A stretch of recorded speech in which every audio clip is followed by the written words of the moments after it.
With cold weather starting to creep into the Ozarks, concern for the homeless community grows, with many remaining unsheltered.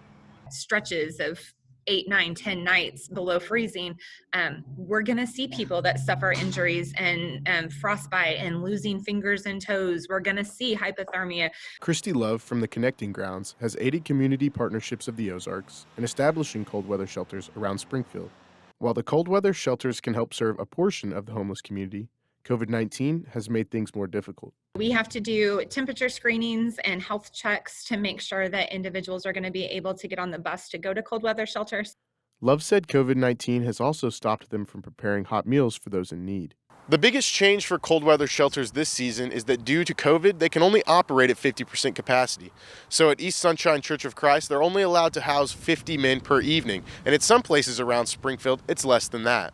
East Sunshine's executive minister Randy Ray says a building's limited capacity is only the root of the problem. But we've seen a bigger issue with not being able to get volunteers.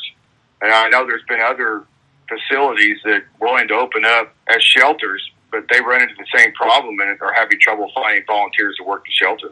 Ray said in years past, a majority of volunteers are retirees, who are generally 60 and above. Volunteer is way down this year, and it's one of our biggest needs, because if we can have more volunteers that will sign up to work cold weather shelter, then there is the potential to possibly open additional supplemental shelter space. In the meantime, there's enough space to shelter only 15% of Springfield's homeless community. The rest are left in the cold.